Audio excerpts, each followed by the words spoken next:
How often do you tell yourself that you should get off your phone? If you're like us, quite a bit, all the time. And now we have the motivation you need to actually do it. That's right. This morning, Maddie Freeman, the founder of No So November, is joining us with a challenge that could be the first step to a much happier and a much healthier lifestyle. Maddie, good morning. Good morning. Okay, before we get into all of that, tell me a little bit more about No So November and how it all began. Absolutely. So I started NoSo actually here in Littleton after I went to high school here, and I started it as a mental health resource for our community, realizing that social media has really negatively impacted my peers in our age group, and I wanted to help young people kind of find a way to reclaim their time and attention from tech platforms that profit off of making us scroll for hours and hours and hours a day. It's so great. So tell us about the challenge that starts here in a couple days. Yes, so in a few days, on November 1st, around the world, thousands of people are taking a 1-month break or shorter from social media to kind of focus on their mental health and center back in on their relationships and other offline healthy habits. So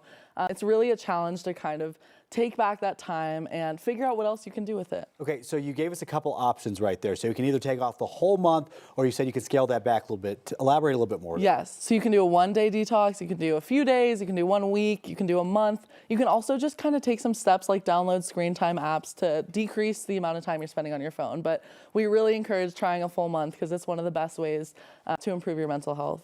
It's so interesting. My brother did this actually last Really? year. Yes. Oh, nice. And he said in that month, he slept better, they ate better, they read more books, they had more quality time. I mean, I don't know if people realize how much energy and time goes into just the endless scrolling.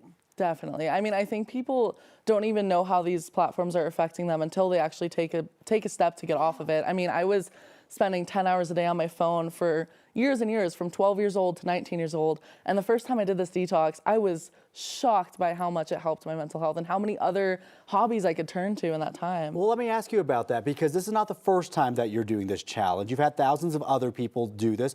Have you heard feedback from them if it's made their lives, happier, healthier, all that stuff? Yes, it is probably the thing that makes me the most excited to continue doing this work, because I get emails from young people almost every single day telling me how much this has changed their lives. Some people have even gone as far to say that it's led them to change their mind from taking their life because of how much it's improved their mental health. So that's truly the most meaningful impact I can imagine. And a lot of kids also say it completely relieves their anxiety or their body dysmorphia that they're struggling with just through going a 1-month break. And then even if they get back on, they still see those impacts. I could see why this is life-changing, because it's just so much of what we see on social media is not real.